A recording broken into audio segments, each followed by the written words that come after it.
Anak ini pegang kapur pakai kakinya, tidak tahu sedang menulis apa. Kakaknya kira ia sedang gambar, tapi gambarnya tidak jelas. Ayah kasih pen, gambar segitiga yang benar di depannya, tapi anak itu coba menghapusnya.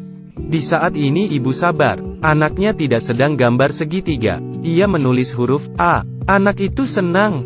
Sepertinya ibu benar, lalu ia berjuang menggerakkan badannya, berputar, terus menulis di lantai. Kali ini ia menulis huruf M, keluarganya melihat, tidak tahu sedang tulis apa. Selanjutnya ia tulis O, dua kata sederhana, buat anak itu kesulitan, keringat bercucuran di wajahnya, walaupun belum selesai menulis. Tapi ibunya terlihat menahan tangisan, karena ia tahu, anak itu menulis ibu, ia terbaring di tanah. Ini pertama kalinya, bisa menulis satu kata. Ayah terkejut, dengan senang memeluk anak, datang ke bar. This is Christy Brown, my son, genius. Ia bernama Chris. Ia dari lahir ada cacat fisik. Hanya kaki kirinya yang berfungsi. Sudah sebesar ini masih tidak bisa bicara. Orang-orang mengira ia bodoh. Seperti ini. Keluarganya juga pasrah. Setiap hari bawa dia, bermain dengan gerobak di jalan. Di hari itu, ibunya jatuh dari tangga. Hanya ia seorang diri di rumah.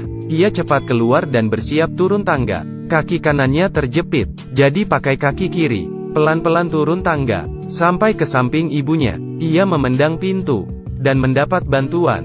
Tidak lama, Chris tumbuh dewasa. Keluarganya kasih dia kue ulang tahun.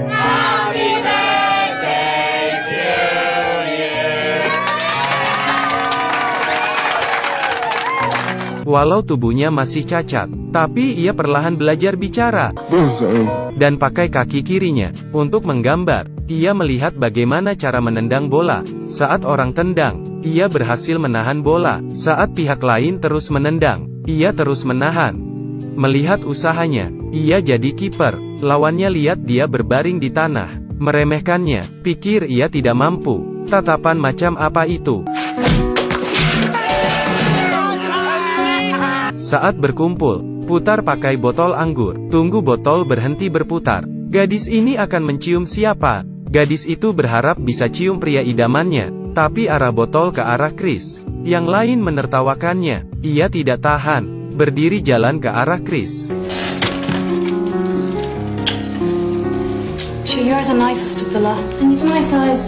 Chris bahagia. Setelah itu, ia kepikiran gadis itu terus. Pakai kaki kirinya, gambar untuk gadis itu. Saat gadis menerima gambar itu, ia pikir pria impiannya yang kasih dia. Saat lihat tanda tangan,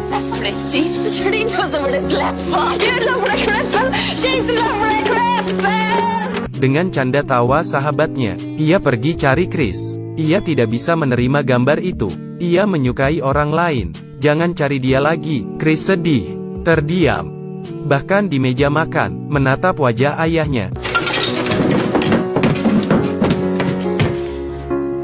Keluarganya miskin, ayahnya dipecat dari kerjaan. Di keluarganya, makan bubur sehari 3 kali. Bahkan Chris, dari dulu sampai sekarang tidak pernah pakai kursi roda. Saat kecil duduk di gerobak kecil, saat besar hanya pakai gerobak besar. Saudaranya sangat banyak, kamar tidak cukup. Chris dan ketiga saudaranya tidur bersama-sama di ranjang kecil. Tapi tidak ada yang sangka, anak cacat ini seberapa sukses di masa depan. Ia didorong sampai ke depan mobil. Saat supir turun, kedua saudaranya membuka pintu belakang mobil. Lalu mobil itu berjalan. Batu bara pun jatuh berserakan. Kedua saudaranya bergegas mengambil. Tetangga mereka juga angkat bayi, pakai kereta bayi untuk menampung batu bara. Ketiganya kembali ke rumah. Saat ibu lihat, Jesus, what's happened to you? It's all right, Ma. It's only coal. You know it's a sin to steal, and that coal is not coming into this house. malam harinya, Chris melihat kobaran api dan menggerakkan tubuh. Ma, there's something wrong with Christy. Ibu sadar, di dalam sana ada kotak kecil. Tanpa peduli rasa panas, cepat mengambil kotak itu. Ayahnya heran, bukannya hanya sebuah kotak. Di dalam ada apa yang berharga. Money for Christy's wheelchair. Ternyata, ibunya pelan-pelan menabung. Dari Chris kecil, Total terkumpul 28 pound. We've been sitting here in the freezing cold, and you have £28.7 and 3 pence up the fucking chimney. Malam itu, raut wajah ibu marah. Minta ayahnya duduk di sana. Saudara yang lain ke atas. Ternyata, anak perempuannya hamil. Mendengar kabar ini ayahnya kesal, memarahi anaknya. Chris dengar dari atas. Juga ikut marah. Ia tidak mau bicara dengan kakaknya. Tapi ia masuk. Christy, stop! Christy, stop!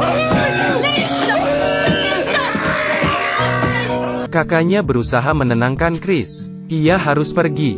Jaga diri baik-baik. Beberapa hari kemudian, uang tabungan ibu cukup untuk beli kursi roda Chris. Juga mencari seorang dokter melihat dia, untuk melihat penyakitnya. No, we don't have to pay, Christy. We don't have to pay. Terdengar aneh. Chris juga setuju. Tapi tidak disangka, ini tidak seperti yang ia pikirkan.